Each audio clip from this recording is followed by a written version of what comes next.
thank you guys so much for coming. Today's talk is the product of a nice kind of cross-field, town-down kind of collaboration that I think UW-Madison and the Wisconsin idea are known for. The School of Social Work, thanks to a generous alumna several years ago, has for the last 3 years offered what we call a macro seminar series, which is designed to offer deeper insights to our students, as well as faculty and staff and community members for that matter, about policy and organizational and community levels of practice to its students. Along those lines, we do have CEUs available tonight for folks who are attending who would like those, just see me at the end.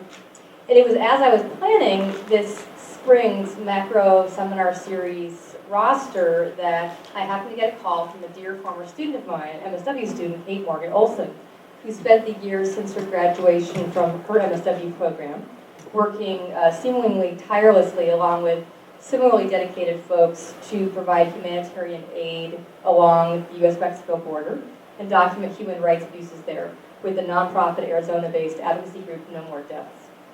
Kate mentioned that the group was doing a Midwest tour this month to share their experiences and goals and hopes for social action and wanted to know if we at UW-Madison were interested. We were. Bringing this event to campus has given me a unique opportunity to reach out for the first time to a UW colleague, Professor Karma Chavez. Professor Chavez readily became co-organizer for tonight from the Department of Communication Arts and secured as additional financial sponsorship from the Office of Provost Damon Williams. It has been a pleasure to engage in some good old community organizing with a peer scholar to get us to this evening, and I hope our paths continue to cross in the intersection of scholarship and action. In addition to the School of Social Work's Macro Seminar Series Fund and Provost Williams' office, I, along with Karma, thank the Haven Center, Chicano and Latina Studies, the Latin American, Caribbean, and Iberian Studies Program, the Wisconsin Network for Peace and Justice, and the Madison Arcatao Sister City Project for all of their support. Part of what I think is splendid about tonight's event is that confluence of university units and community organizations with interest and commitment to these set of issues. So, with no further ado, I hand it over to my dear colleagues who will. How y'all doing?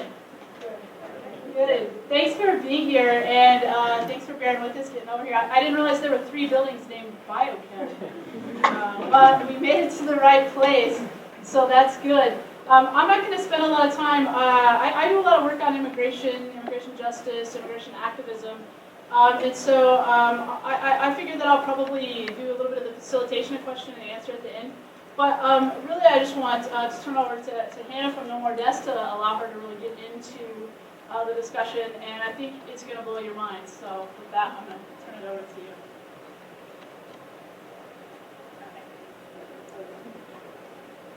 Thanks everyone for being here tonight, and thanks to our University of Wisconsin sponsors. We're really grateful to be here, and also grateful for all of you to make the struggle to get inside this building tonight. I think it shows you're really of the No More Deaths stock, to be the kind that can adapt to circumstances like this and make it through. So my name is Hannah Hastur. I've been part of No More Deaths for 5 years, and we are an organization on the Arizona-Mexico border with the mission of ending death and suffering in the U.S.-Mexico borderlands. So that means many things. Primarily, we began in 2004 as a response to the crisis that we saw happening in our backyard in Tucson. People were dying in the desert at an increased rate based on the militarization of the border, and we wanted to do something to stop it. So the primary piece of No More Deaths work is humanitarian aid actually in the desert on the front lines where deaths are happening. We also work in Nogales, Sonora, in Mexico, right on the border, where people are arriving at the point of deportation, disoriented, not sure what to do next, providing crisis services and helping with connecting with family members. We also released a report in 2011 about abuses in Border Patrol custody based on all the stories that we had been hearing by the people that we met in the desert and in Mexico. And things like the speaking tour are part of our advocacy to bring education to other places in the country to say the border doesn't just exist as this line hundreds of miles away. This is a place that impacts lives and communities all over the United States, all over Mexico and Central America, and it's important for everyone to understand and also be advocating for border justice. A couple things about No More Deaths. So as an organization, in the past, when I've been involved in immigrant rights groups, it's largely been head up by people who are undocumented immigrants themselves, and those of us who were white or were non-immigrants were there as allies. No More Deaths is in kind of a unique environment because the people that we're there in solidarity with are in transit. It's not the same people. People who are on the border are called migrants, but really that's just a period of their life where they're trying to get through one place. They're normally either in the United States in a community or in their home country in a community. And so the experience of being migrants is a result of this border, but to be in solidarity, it's really just the people who are allies doing this work. So we're largely a white organization. We do have people who are immigrants with legal status and people who are people of color in our organization, but we're working in an area where there's a lot of criminalization of communities of color and particularly Latinos. And so white privilege does impact our work and our ability to move safely through those spaces. The other thing I wanted to mention is that although we began as a faith-based coalition, basically it's open to anybody around the common principle that people should not have to risk their lives to be together with their family, to have access to dignified work, or for better opportunities for themselves and their family. One thing that is bound to come up is the immigration reform debate currently happening and the proposals that have been made by the Senate and by the White House. We have yet to see a proposal entirely come out of the House. And I think it's really important to bring attention to the increased enforcement measures in those bills. So we'll be speaking to that and the impacts that we're seeing and why we think this is not a good thing for the border or for our country. So today I'll be starting by talking about some of the history and the context in which we work, then going over the areas of work that we do as No More Deaths, and then making the connection between the local community in Madison, Wisconsin, and what we're doing on the border, and ways that we can work together both for border justice and immigrant justice in your communities. So starting with some border history, the land that we're working on is all originally Tohono O'odham land. Now a very small section of that land is called the Tohono O'odham Nation as a native lands and a tribal nation. But realistically, the entire region had been Tohono O'odham before colonization. So it's important to think about that in terms of the history of oppression and colonization in the U.S. Who gets to define who has access to this land, to citizenship? And the ways that on a land that's a location of a historic genocide, what does it mean to still be controlling who has access to being here? Also, the Border Patrol presence on the Tohono O'odham Nation has been very detrimental to many of the tribal members. In particular, the nation is not defined by national boundaries, and so they have members on the north and south sides of the U.S.-Mexico border, but for the Tohono O'odham Nation citizens who are not U.S. citizens, it's very difficult to have access to, for example, sacred sites that are on the U.S. side, or even traveling back and forth for family members and visitation and ceremonies. So there's a lot of border history before NAFTA, but for the sake of time, I'm going to go into that in a moment. The history of immigration policy in the U.S. has historically been based on race-based policies, based in racism, and also the economic needs of the majority population at the time. And so what you see is something like the Chinese Exclusion Act, back when Chinese labor was building the railroads, that then was followed by bringing in more migrant labor from Mexico. With the Bracero program, there were literally millions of workers brought to the U.S. for working in agriculture, but that was during the war. When the war ended, then men were coming back from overseas that had been fighting and wanted their jobs back. And that was when you saw something literally called Operation Wetback, which was a mass deportation program where 4 million people were deported in the 50s and early 60s. And so what we see happening now is really another cycle of the same patterns of these policies, and it's not a new moment with immigration. It's an important moment, but we have to understand how this ties into the history. So with NAFTA in 1994, what we saw was the opening of borders. It's a North American Free Trade Agreement, for people who haven't heard of it, which opened the borders between Mexico, the US, and Canada for commerce, but not for people. And so products were allowed to move freely between those countries without taxation, but people who wanted access to jobs were not allowed to legally. Part of what happened was that in Mexico, the small farmers could no longer compete, particularly in the area of corn. Mexico has a largely corn-based diet and economy, and so in many parts of southern Mexico, people were growing their own food and growing for local production. When the U.S. corn came with subsidies, so basically the U.S. government is paying corn farmers in the U.S. The subsidies so that they can sell their corn at a price lower than it costs them to produce it. So there's absolutely no ability to compete for Mexico farmers when they have corn coming in that is being sold at less than the cost of production. So many small farmers had to give up their land and move to urban areas and find jobs in factories, or try to get across the border and find opportunities in the U.S. Others switched to production of commercial crops for sale, and so they were growing tobacco and tomatoes, all to be sent to the United States.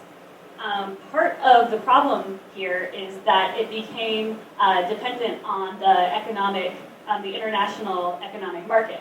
And so in 2007, when the biofuel industry began to grow, 25% of corn production in the United States started to go towards fuel. So people think about biofuel often as this great environmental alternative, but it's important to understand the human consequences as well.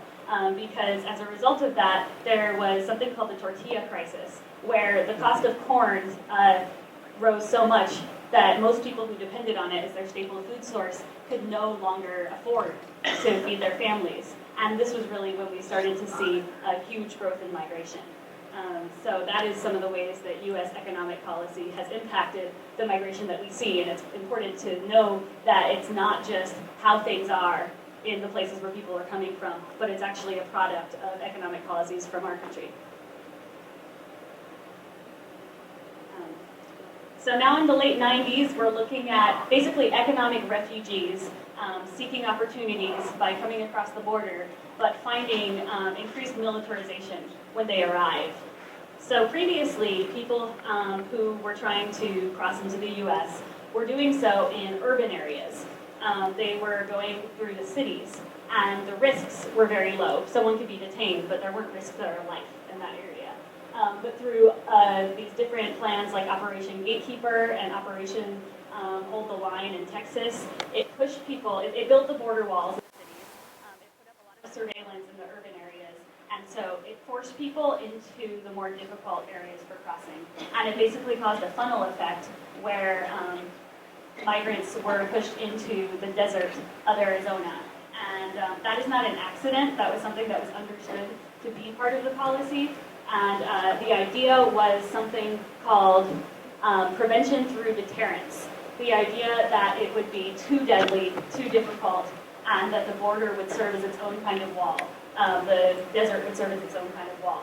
Well, now we've seen, more than 10 years later, that that's not the result. What it leads to is more deaths. In Arizona, they also increased enforcement with everything from ground sensors to helicopters, an increase in agents, and that pushed people further into the mountains. And so for the same distance as the crow flies, people are now traveling days more. And if someone is lost from a group, they're getting lost in an area that's even more remote. And so these are some of the effects of the enforcement policies, and they're not acceptable because they mean sacrificing lives as a result. So the same way that NAFTA and border militarization defined the last 2 decades of U.S. Policy's impact on migration, the criminalization of immigrants is defining our situation today. How many of you all know who's the president that's deported the most people, or that under their administration the most people have been deported in the last 50 years?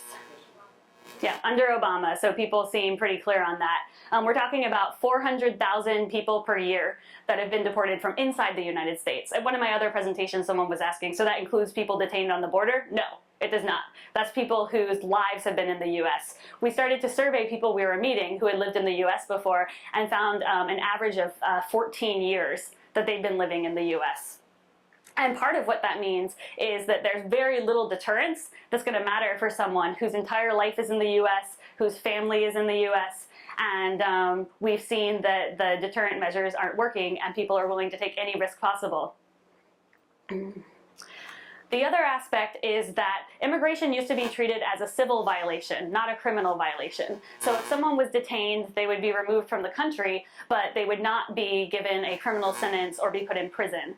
Because of new laws and changes in the application of the law, now many people who are detained for being undocumented in the US are facing criminal charges, which means they have a record now in the United States and they get prison time. So even between 2002 and 2009, we see the numbers grow from 2,700 people in the US prison system as a result of immigration charges up to 44,500 in 2009, and that number has only grown since then.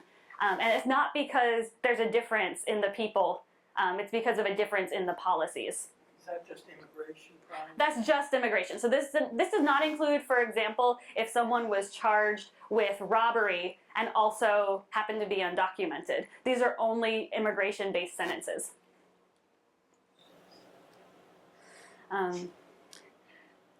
And someone's making money off of all of that, right? So we have two corporations, the Corrections Corporation of America and GEO Group, that are private prison industries that over half of their profits come from the federal prison system. And they actually had record profits over the years of the economic downturn when the rest of the other industries were struggling. So one of the founders of GEO Group stated in a shareholder meeting in 2011 that they could expect their share prices to rise and for them to continue to be successful because of new laws, like in Arizona, the SB 1070, the Papers, Please law that turns all law enforcement into immigration agents. And they were bragging about this to say that their shareholders could count on them for more profits. One aspect of the mass criminalization that we're seeing on the border is something called Operation Streamline. So the Border Patrol is trying to ensure that everyone who is detained trying to get into the US is not only deported, but faces some kind of punishment for that. And one of the aspects of that is going to Operation Streamline. So we have a courtroom 5 days a week where 70 to 80 people are tried in one hearing. It combines 3 parts of what should be separate hearings for any other kind of case, initial appearance, plea, and sentencing, into 1 hour-and-a-half hearing for 70 to 80 people. And everyone's leaving with a criminal record in the US, prison time, and often a bar from the United States for a number of years, meaning that they would lose any option of a legal avenue because they're barred. And that could be from 5 years to life. Also, because it's happening so fast, people who should have access to legal pathways, for example, an asylum seeker, someone whose life is at risk in their home country, instead of getting screened and identified to be able to apply for asylum, they're getting deported and they're getting a bar from the US to be able to apply for asylum in the future. So I'm going to share a quick video about Operation Streamline because I think it's really important that people are able to hear from those that have been through it themselves.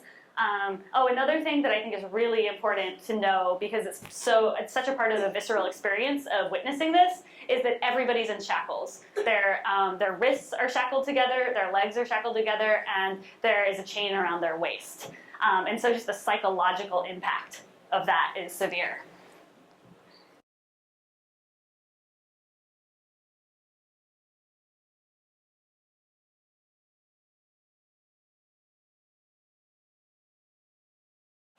So the judge actually perpetuated one of the myths that you hear a lot about immigration. She said to the young man who'd grown up in the US, who clearly primarily spoke English, and perhaps you committed a crime that kept you from being able to become legal in the US.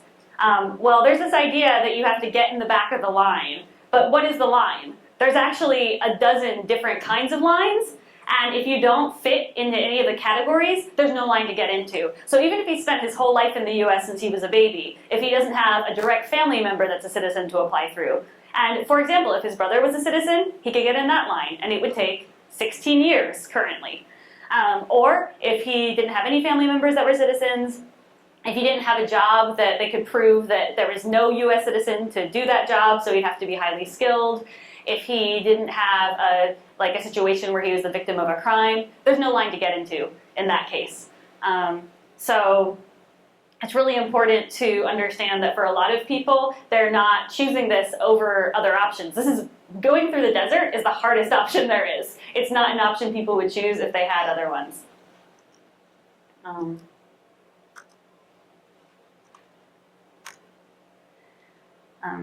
So I'd just like to demonstrate the way that the increased enforcement has led to an increase in deaths in the desert. The number of Border Patrol agents and the budget for Customs and Border Protection have both been doubled since 2006. And so we now have over 21,400 Border Patrol agents throughout the border. And in the Tucson sector, which is the length of the border there is only 262 miles, we have a total of 4,239 agents in that area. The budget for Customs and Border Protection is now at $11 billion a year when you include all of the monitoring technology and the just construction of the fence. And this is at a time when education and healthcare funding are, they're saying we don't have money for those things. Over the course of the same time, we've watched the death rate skyrocket. So something that the Department of Homeland Security likes to say is number of apprehensions is going down. Well, this is also over the period of time where the jobs available are going down. And so there's a lot of studies linking the drop in migration to the economy and the economic downturn, and also all of the employer sanction laws, which make it so that many employers don't want to hire people who are undocumented. Over the same period of time, the deaths are going up, leading to a death rate that is 3 times what it was in 2005. So the likelihood of not surviving the journey is 3 times greater than it was about 8 years ago. So that rate now is 148 per every 100,000. But I should mention that's actually the number of found human remains. Look at how it says known deaths. That doesn't mean actually the number of people that have died, because we know that people are getting lost in the most remote areas and they're never found. So we're hearing many, many stories of people missing family members who are living without any answers about what happened to their loved one, and they're not included on this list.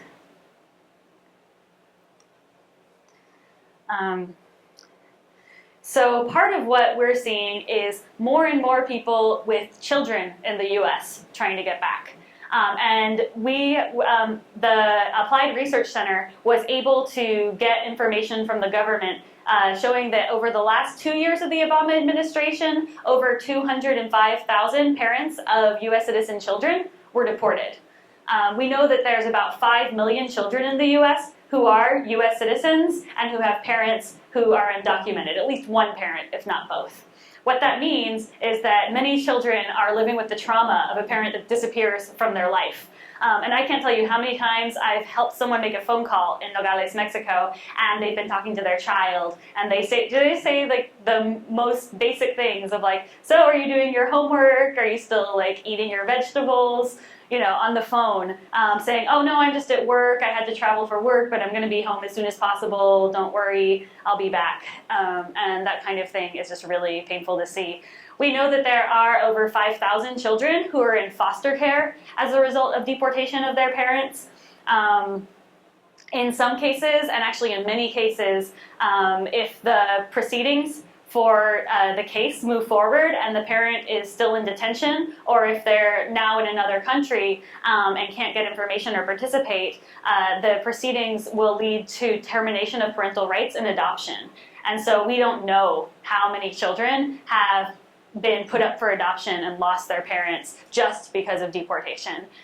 But we do meet people in this circumstance, and part of the work I do in Nogales is to make sure that parents can actively participate in Child Protective Services hearings. Sometimes that means everything from doing translation with a case manager, and there should be professionals doing that, but if they're in Phoenix, Arizona, they don't think it's appropriate to provide services in Spanish. And so we're there as volunteers doing that job.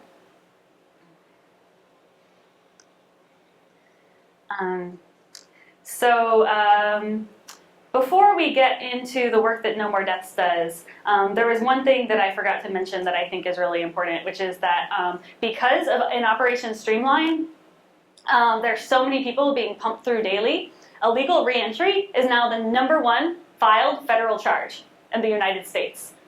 And it means that the US federal prison population is 40% Latino, even though the US population is 16% Latino, and that is strictly because of these immigration charges. And so we're talking about something that's completely changing the face of our justice system, of who is in prison, and yet it's not being talked about hardly anywhere except the border. And I think it's something that we all need to be speaking out about in our communities, because it's affecting people who were often deported from our communities and then are trying to get back. So the first piece of our work I'm going to talk about is our work in the desert. This is, it's going to be hard for me. I don't have like a pointer or anything, huh? Basically, this area to the left of the freeway here, that big kind of empty space to the southwest of Tucson is the Sonoran Desert. And we work in about a 50-mile by 30-mile segment of the desert, which is relatively small, but is the area where the most deaths are occurring. We're based out of a small town called Arivaca, and I'll talk more about that later. But basically, it's the first town that people will run into if they have been walking from Mexico. And so it's often people have run out of supplies. It's almost impossible to carry enough. Oh, all right. So basically this area here. By the time people have reached that area, they're often out of food, water, and the people that are coming to us have been often lost from their groups, and they're in pretty desperate need. Its official name now, Nogales. That's the Mexico side name. People don't really say that, but that's the official name. People who are from there often say ambos Nogales, referring to the two sides of the border as one community.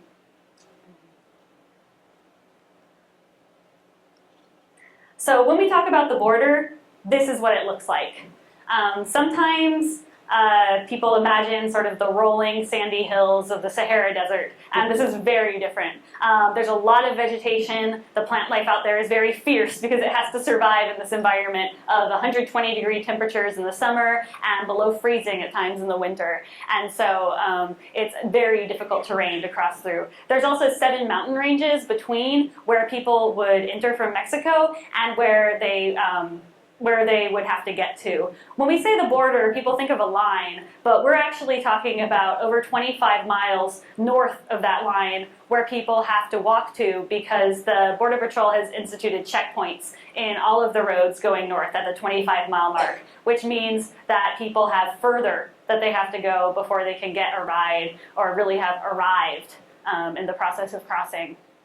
And so that means that by the time they've reached our camp, they've been traveling for, if they're lucky, 3 days. I've had someone come into camp who had been lost for 15 days in the desert and had only survived because he had found supplies that were left by No More Deaths. But we also have to tell them, you have further to go. You haven't made it because you're here. You have minimum 3 days more walking, and that's if you know where you're going and have a plan. So this is our desert camp. We have a camp where our volunteers stay, and where people who find us often rather than we find them can take respite, medical respite for the time that they're recovering. We have programs in the summer and in spring break that allow for volunteers to come from anywhere in the country or even internationally to work with us, and the rest of the year we hold it down with just the local volunteers based out of the Southern Arizona community. So the people bring their own camping equipment, and we cook food out of there. Recently we got a donation of a solar panel, which is really helpful in particular to be able to provide cooling in the summer and a bit of heating in the winter in the medical tent, so that people who are recuperating are able to have a more moderate climate. What are cobijas? Cobijas are blankets. So that says inside there's water, food, blankets, and socks, and take what you need, because if we're out doing water drops on the migrant trails, we, if someone comes into the camp, this is a way that they can still get supplies even if we're not there. So these are some of our volunteers going out on water drops. We are very strategic about where we get supplies to. So it's not just going out and leaving water and hoping it's the right place. We've actually strategically mapped all of the trails in this region.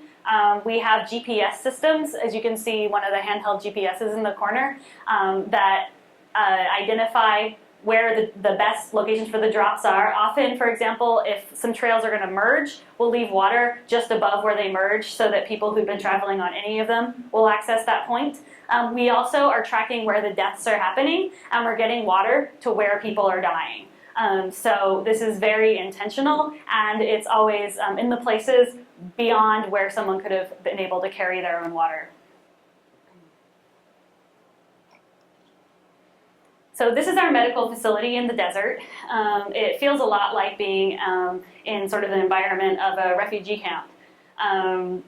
We have medical professionals such as nurses and doctors that are on call. If we meet anyone in the desert who needs medical respite, we will always run it by one of our medical staff and one of our legal support team, and have everything fully documented and fully transparent.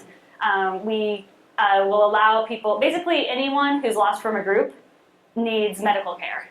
Because often when they're left behind from a group, it's because they have blisters on their feet or they're dehydrated. The kinds of conditions that we see include, and when I say blisters, I don't mean like the kind of thing you get when you have a new shoe on the back of your ankle. I mean like the whole ball of someone's foot that's completely burst open and sometimes infected. So we see that. We see a lot of dehydration. A lot of people, if they've run out of water and they find cattle tank water or other puddles, they'll collect and drink the water from that, and it often causes diarrhea, which then increases dehydration and stomach problems and really puts people's lives at risk. We also see hyperthermia in the winter, very severe hyperthermia, because it's 70 degrees during the day and then can go down to 15 degrees at night. Other conditions include a lot of twisted ankles and other kinds of what we call athletic injuries here, but really there it's something that can put someone's life at risk. Also, a medical professional, if you went into a doctor here, they would tell you the best thing to do is lift up your foot and rest. Almost all of these things, the thing that's recommended is rest, and people are in an environment where that's just not an option for them. When we do have someone who is in extremely bad shape, we can do medical evacuations. People know that if they're being evacuated to a hospital, that means a deportation. Because when you call 911, that call is intercepted by Border Patrol, and they can even arrive on the scene faster than the ambulance can arrive. And then, as an advocate, you're there trying to fight to make sure that they'll even allow for that person to wait for the ambulance to be able to get assessed. And in the process of being assessed, they often have Border Patrol hanging over their shoulder. So it makes a situation where it's very hard for the medics to make a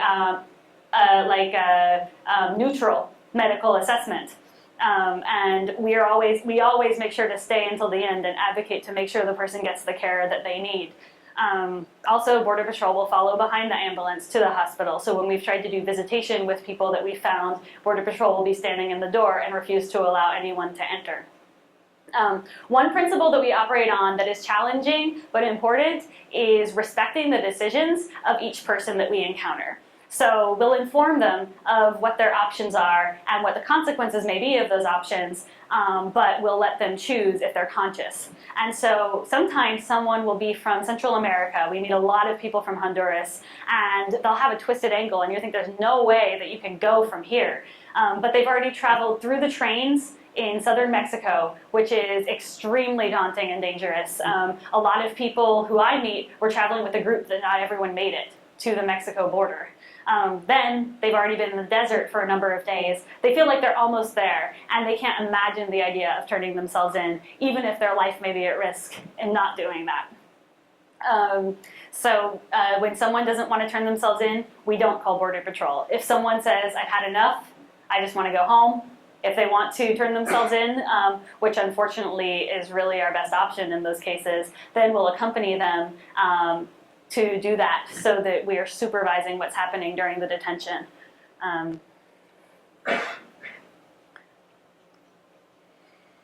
So one of the major ways that we interact with Border Patrol in the desert is the destruction of our humanitarian aid supplies.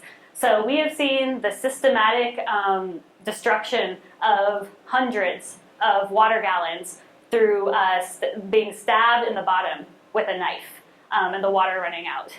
And we've seen this across the board in so many different locations over such a long period of time, it's unimaginable that it can be anyone except Border Patrol. But when we would bring this to their attention, they say, our policy is to not do that. So why do you know that it's us? So we decided to put out hidden cameras. These are actually game cameras for hunters that are motion sensitive to see what we would capture, and this is what we found.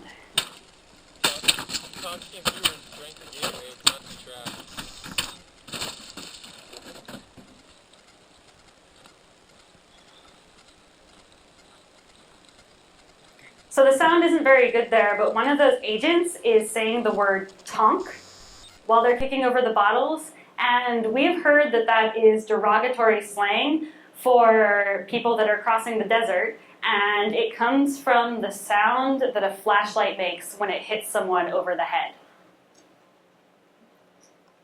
So that is actually what we're talking about when we talk about abuses in the desert.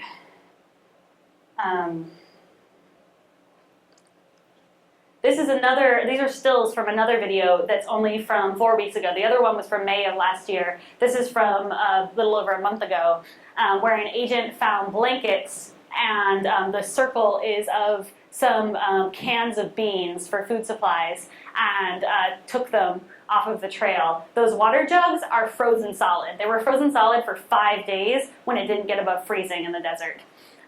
So we're talking about stealing blankets all week in camp we were treating people coming in with hypothermia. And then destroying water jugs when it's 110 degrees out and people are dying of dehydration. So this is akin to murder. There's nothing else you can call it. We had volunteers that found the body of a woman who had died less than 48 hours before on this same trail 5 miles further north, just after a water drop that had been destroyed. And so why is no one being held accountable for that? Why is this allowed to continue to happen?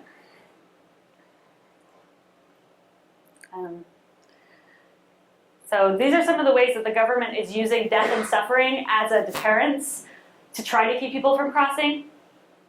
It's not working, and it's wrong. It's malicious.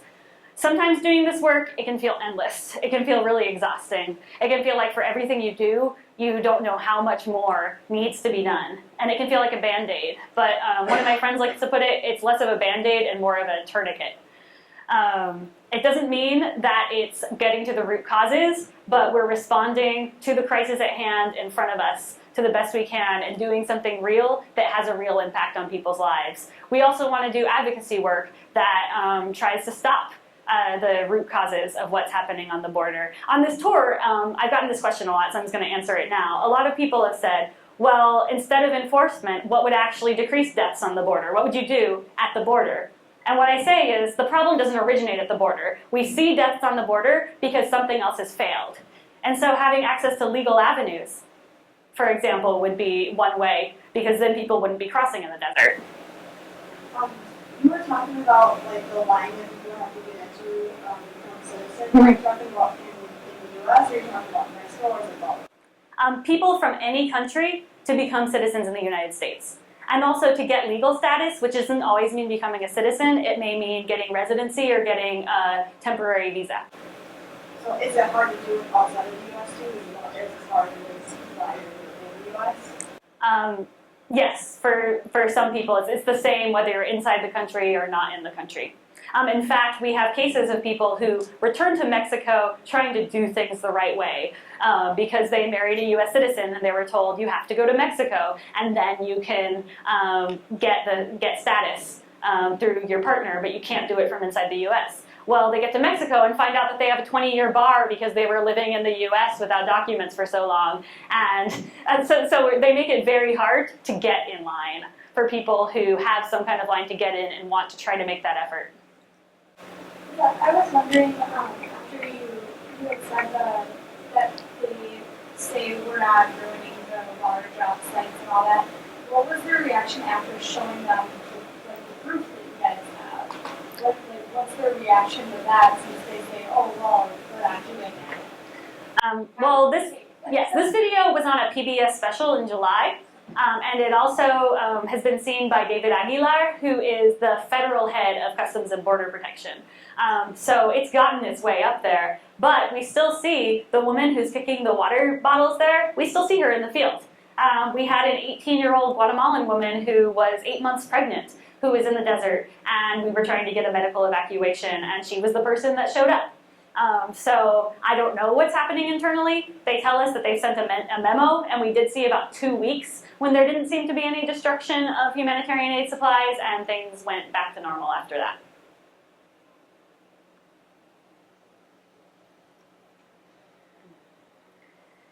So most of our work takes place in small communities along the border.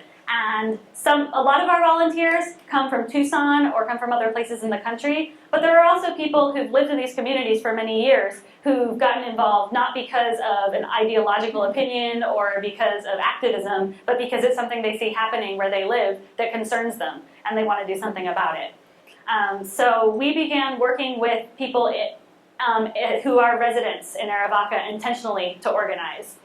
This is Arivaca, Arizona. This is downtown. This is it. There's about 3 buildings, and most people live on ranches outside the town. People say going into town, and this is actually what they mean, is coming here. Where is it in relation to Nogales?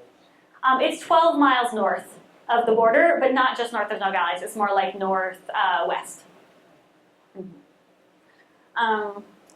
The town that's on the freeway is Amado. So Amado is straight north from Nogales, and then Arivaca is another 25 miles to the west. So there's about 650 people that live in Arivaca, and many of them have been ranching in the area for generations. Others are artists that have been interested in the rural life and kind of hippies that had a commune in the area and then moved to town. So for No More Deaths, we've been working in the area for about 9 years now. But for people who've lived in this region, it's something that they've had to deal with for decades. For residents in this area, it's not uncommon to have someone in desperate need showing up on their doorstep, asking for food and water. And people are helping, but people are scared because they don't know what their rights are, and they don't know what's legal, and they don't know if they can get arrested for inviting someone in to share a meal at their table. So that's why we started organizing together. Also, for people living in Arivaca, they're dealing with the Border Patrol presence daily. So within 25 miles of the border, private property rights don't apply. So Border Patrol can come onto someone's land without asking permission. At night, they'll be on people's land shining flashlights, including in through the windows. It can be very scary. People who go on hikes, who live in the area, can have a Border Patrol agent literally jump out from behind a bush with an automatic weapon pointed at them. These are the kind of stories that people tell us who live in the area. And so that militarization is affecting their lives daily. Also, helicopters can fly very low in the area. My friend who took these pictures at her house says that the windows will rattle because of how close the helicopters are coming. And the helicopters are often used to hover over groups, to lower over groups, and this is called dusting.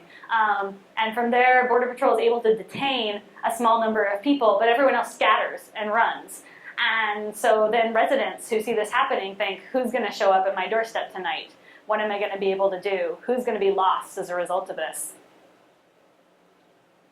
This is the checkpoint. So this is one of those checkpoints that is 25 miles north of the border, which is what people who are crossing have to get past to be able to get a ride and to have actually arrived. This checkpoint is between Arivaca and the freeway, which means people who work out of town have to go through this twice a day to get to work and to get home. The teachers in the high school have to cross through this to go to work. And even though their legal right is just to ask if you're a US citizen, and if you say no, asking for documentation to prove your status in the country, they're doing a lot more than that. And so people are subject to illegal searches of their entire vehicle. People are being asked all kinds of demeaning questions about questioning their validity. For those of us that are white, we're still facing harassment, but the kinds of racial profiling that are happening are really especially affecting Latinos in the community day to day. I know that once I went through a checkpoint with a friend of mine who's Canadian, and the Border Patrol agent at the checkpoint stuck his head in the car and said, US citizens? And I said, I am, but she's not. And he looked at her, saw her white face, and said, go ahead. He didn't even ask where she was from or her legal status. And so that's the sort of reverse privileged racial profiling that's taking place at the checkpoints. So for the people in Arivaca, this is a difficult experience, but it's also brought people together. And a group began to organize, both through No More Deaths and through just community residents, and asked for a training about knowing their rights as border residents. Both their rights in terms of interactions with law enforcement like Border Patrol, and the rights to provide humanitarian aid when they find people in distress. Many people did not know that the only thing that is actually illegal is to drive someone north and get them into the US. To provide basic food and water, to let someone stay at your house for a few nights, none of that is illegal. People began to connect and to be able to speak openly about what had been going on for so long, so that one neighbor who doesn't speak Spanish could meet another neighbor that does speak Spanish and invite them to come and help if someone shows up at their house, so that they're able to communicate.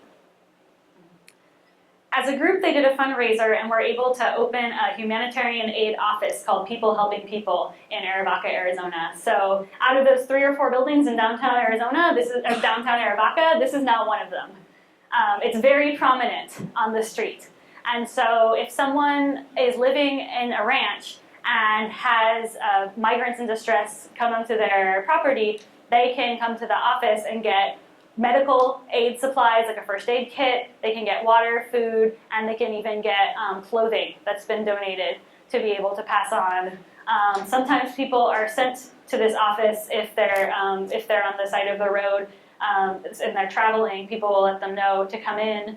We always have to tell them this isn't necessarily a safe space. There's Border Patrol passing by every 10 or 15 minutes. There's a chance that they could come in here. You're welcome here, and we'll do what we can. But also, this is a difficult area. But because of the work of the office, it's really brought people together in the community, and there's a lot more vocal support and a lot more participation from people in Arivaca.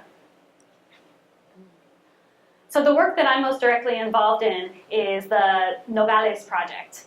This is our work in Mexico with people who are arriving having been deported. This is the border wall through Nogales, Arizona, and Nogales, Sonora.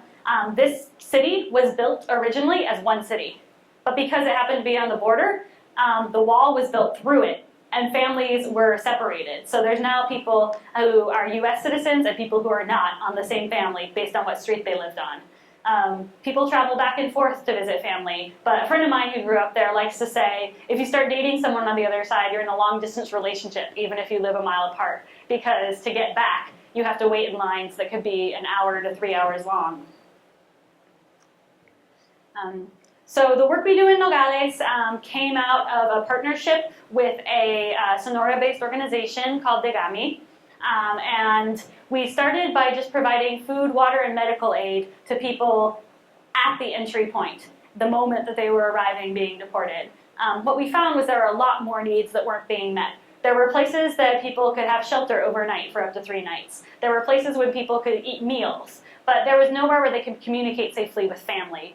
We found that many people were using payphones to call family members, and as a result, someone would come up to the payphone after them who was targeting them as a migrant because they saw that their belongings were in a plastic bag that said Homeland Security on it, for example, and would go up to the phone afterwards, put in a coin, call the family back and say, I just kidnapped your daughter, and if you don't have money and send $2,000 to me before tomorrow, then we'll kill her.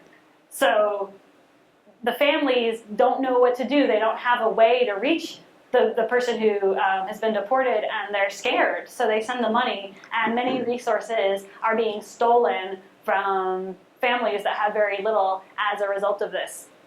So we began a phone call service. We use cell phone service from the US that actually gets across to where we work on the border and can do unlimited calls.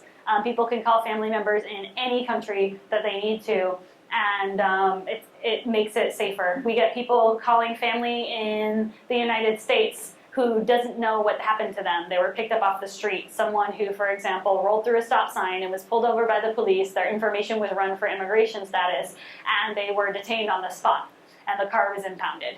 And the family hasn't heard a thing from them until they're calling 5 days later from Nogales, Mexico, saying, I've been deported. And the family doesn't know if they were alive or not because they just disappeared like that. We get people who are calling family to say, I didn't make it across. And the family is excited and thinking that when they hear from them, it means they've succeeded, and everyone's, upset and disappointed. So there's so many things going on there. Another thing that we spend a lot of our time doing is trying to locate missing family members. So this is actually incorrect. This is not Nogales. This over here is Nogales. So people who are crossing through the desert are in this area. They're detained and held in Tucson, and then many of the men are being deported through the eastern Texas border. So they are either flown on airplanes or sent on buses to Brownsville, Texas, and on the other side of the border there is Matamoros. These are called lateral deportations, and it's part of this strategy of deterrence by the Border Patrol, claiming that this is a punishment for trying to enter the United States, and that it will break up people's ties between coyotes and the people. The coyotes are the guides, and the people paying to get them across. However, we're finding that women and children are being deported to Nogales, and the adult men they were traveling with are being deported as far away as possible, sometimes 2 to 3 days later.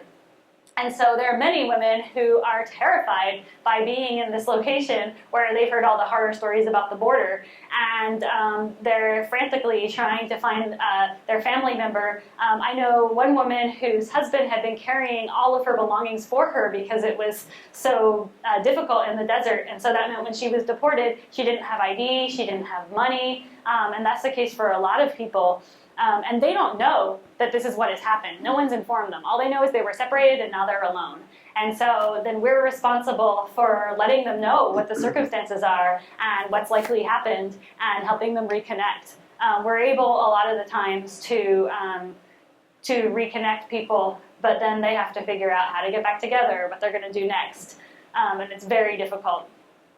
The other reason why this is so concerning is that this region is one of the most dangerous territories for migrants, in particular Central American migrants going north as well.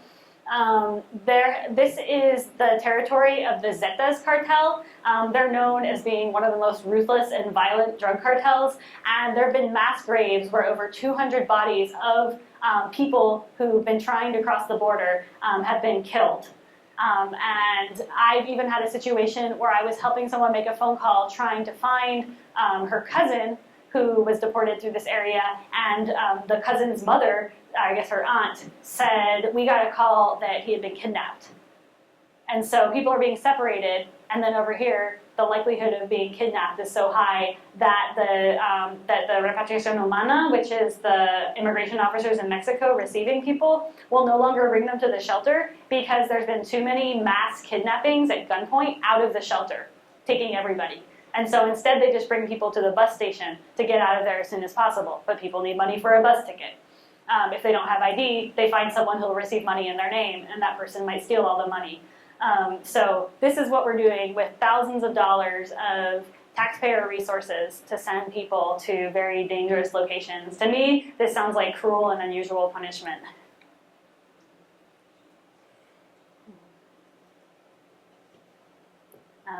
One of the other things we do is provide basic first aid. Most of the things that we're treating legally should have been treated while they were in detention before deportation, but that isn't happening. We found that less than 20% of people who asked for medical aid while in detention received it. And sometimes they're receiving it, but not really. For example, a man whose leg was broken and he had surgery to position his leg, but the agents deported him before he could have a cast put on. So he was in the surgical dressings with nothing to hold it in place. And no one should be discharged from a hospital in those conditions. So many of the things that we're doing, like for example, locating missing family members, helping people get their belongings back from Border Patrol or from prison, doing medical treatments of things that should have been treated before, it's making up for abuse or neglect that shouldn't have happened in the first place. If people weren't being separated, we wouldn't have to help people try to locate each other. So we're really doing work that is accounting for problems caused by our own government.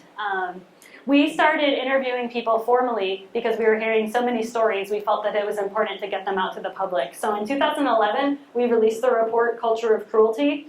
And it's available online at www.cultureofcruelty.org. We found that 10% of people we spoke to had been physically abused, everything from kicked to being forced to hold very uncomfortable stress positions for hours at a time, to being pushed into cacti. That was the same for men, women, and children. We also found that the amount of time people were held in custody, they were more likely to be verbally or physically abused. We had lots of incidents of failure to provide food, water, and medical care, and many people that were forced to sign documents in English that they could not understand. These are some of the examples of medical injury or injuries left untreated before deportation. This is an example of the kinds of blisters that we're talking about. This is probably in a situation where the foot was held in moisture, like if someone had a sock that got wet by being in the rain and then didn't have anything to change into after having a big blister, the entire ball of the foot is basically peeling off, and many of the times these are infected.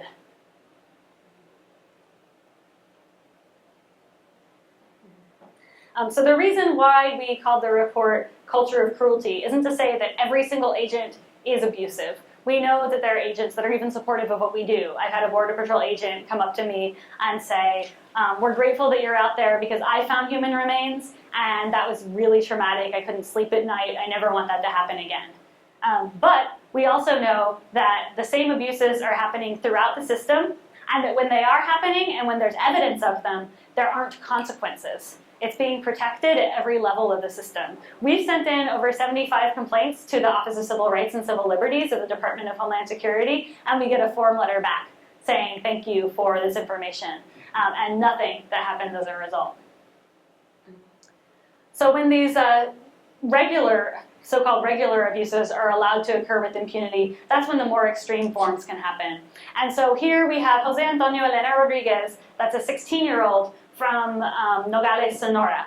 He lived very close to the border, and his brother worked at a store that was basically right on the street on the borderline. He was walking to the store to see his brother before he got out of work, And at the same time, there were 2 men who were crossing drugs over the border at that location. Border Patrol chased them. They climbed the fence back into Mexico. And at that point, the agents say that they were pelted with rocks. And rock throwing for Border Patrol is basically justification for shooting to kill. And so Jose Antonio was shot in the back more than 7 times. There were more than 15 shots fired. And he was killed on the spot. In case there are any questions about how viable the claim of rock throwing endangering the agent's life, this is Jose Antonio here. He was on the opposite side of the street. There was a 25-foot ledge with growth of bushes and things like that here. Then there was a 30-foot border fence. And there's actually poles with 4 inches of space in between them.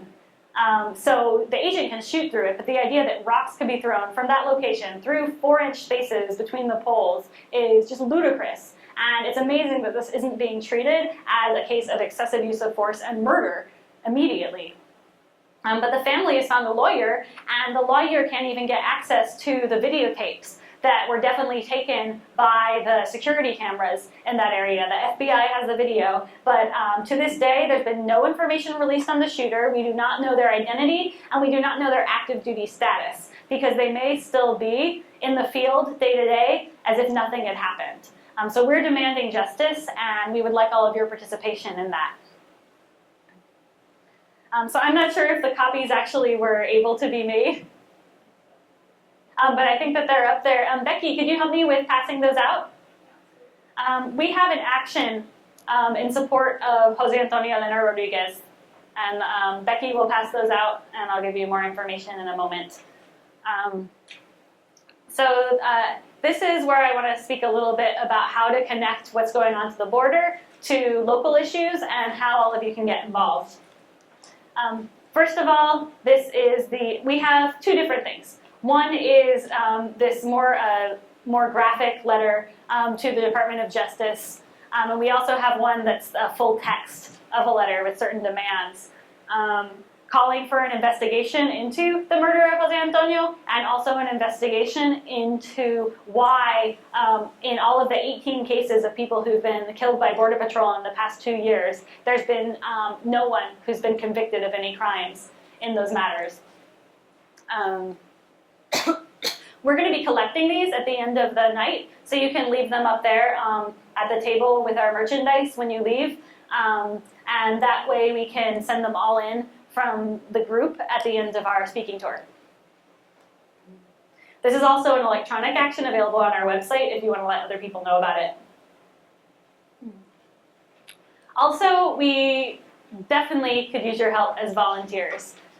There's always too much to do and never enough people. So for Desert Aid, to work at the camp in the desert, we have 2 different programs where people from out of town can come. One is the Alternative Spring Break, and that's going to be happening in March, but it's already full for this year. If people are interested in coming down for next year, it's nice to gather a group together and do fundraising together for that. And in the summer, we take volunteers from May to October. We ask for a minimum 1 to 2 week commitment, but we love it when people can stay even longer than that because they learn so much and can help even more. For these 2 programs, there is a fee that people usually do their own fundraising for. It doesn't go to any person, it's just for the supplies. We're all volunteer too who are coordinating this.